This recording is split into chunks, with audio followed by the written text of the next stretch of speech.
Have you ever noticed that even when nothing is happening, your mind feels as if someone is gently tugging a string, jumping to yesterday, leaping to tomorrow, never staying still? Have you thought that once you finish all your work, clean the house, and pay the bills, peace of mind will come automatically, only to find it doesn't? Welcome back to the channel, my friends. I'm here again to explore something invisible yet powerfully controlling habit, that unseen hand that fuels anxiety and fatigue.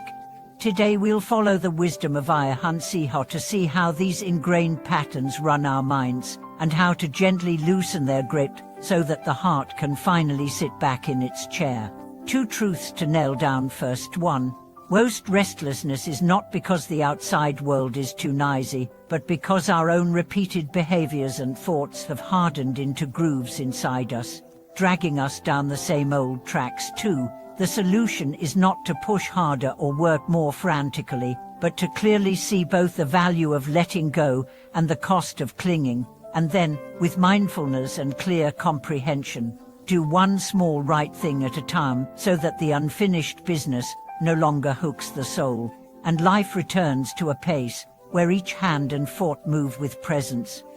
A friend named Ya had just been promoted to project leader. Days were a chain of meetings, nights were a chain of messages. Her pain was not in the business, but in the inability to switch off. Lying in bed, she found her mind rehearsing tomorrow's answers, walking down a long, invisible corridor with no end. She thought the problem was the job until she changed jobs and it persisted. That's when she saw the real addiction, not to work, but to being pulled along. Every phone vibration felt like a reward, every instant reply felt like winning a point. That subtle pleasure fed her anxiety.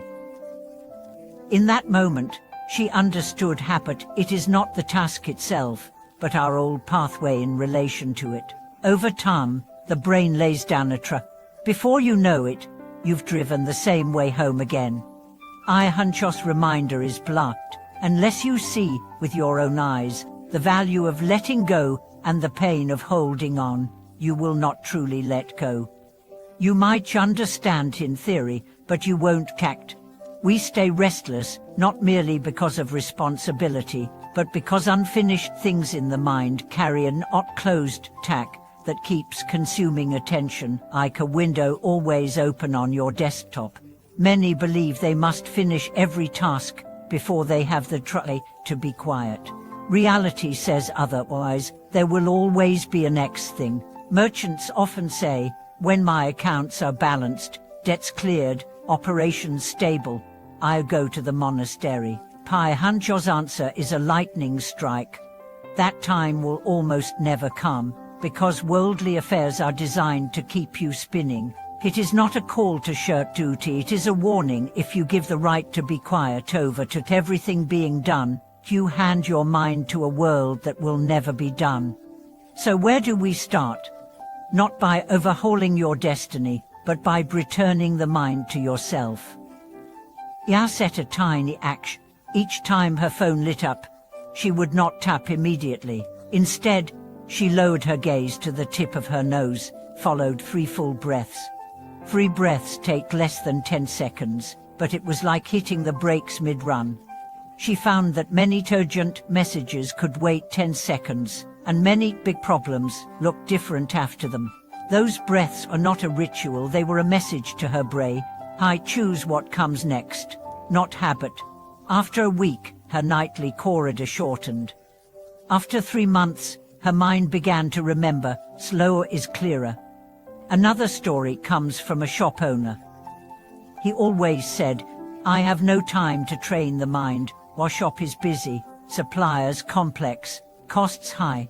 He promised that when debts were cleared, stock turnover smooth, staff stable, he would take a retreat. I asked, how many times have you actually been quiet for 1 full night after clearing a month's accounts? He was speechless. It wasn't lack of opportunity. His mind had developed the habit of finding the next thing. We tried an experiment. 15 minutes before closing each day, no new orders. Write down 3 unfinished matters and say to them, I'll come to you tomorrow. Then write 3 things completed today and dedicate them with, "May this bit of goodness support all beings, peace." The first week felt silly. By the third, he said, "For the first time, my body at bedtime didn't feel like it was falling into emptiness, it landed." This was not superstition, it was psychological closure. Hold unfinished tasks lightly. Bid completed tasks a proper farewell. The mind gains a closing ritual and doesn't have to stay open for business all night. I can see how pierced the heart again. Peace comes from putting body and mind completely into the work at hand. Wanting to finish everything is impossible, so you will be restless anywhere you go. It sounds contradictory, but it points to the same gate. Complete immersion is not one try to fix it forever. It is this moment, only this task. Our lives are restless because we run too many applications at once, none fully closed. Try recalling the illusion of multitasking, and instead slice time into segments. Even 15 minutes with a clear start, middle and end can be more productive and peaceful than hours of juggling 10 things. Someone asked, "Wouldn't we have long-term plans?" Of course, but long-term is direction, the present is footsteps. Habit steals the footsteps. It excites you when planning, distracts you when acting, makes you dissatisfied when achieving, and has you quitting when losing. To see the thief, you must practice mindfulness. Mindfulness is not mystical, it is knowing exactly what you are doing right now. Walking, know the soles touching the ground. Eating, know the temperature and texture of the food. Listening, know the rising and passing of sound. Mindfulness doesn't slow you down, it stops you being dragged down the old road.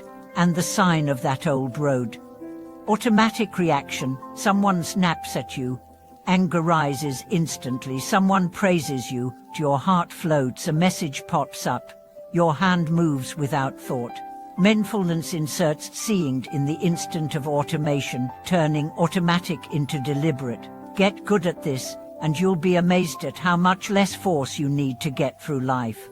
So if your nights are sleepless and your days are driven by an invisible hand, remember it is not the world's noise, but your own grooves.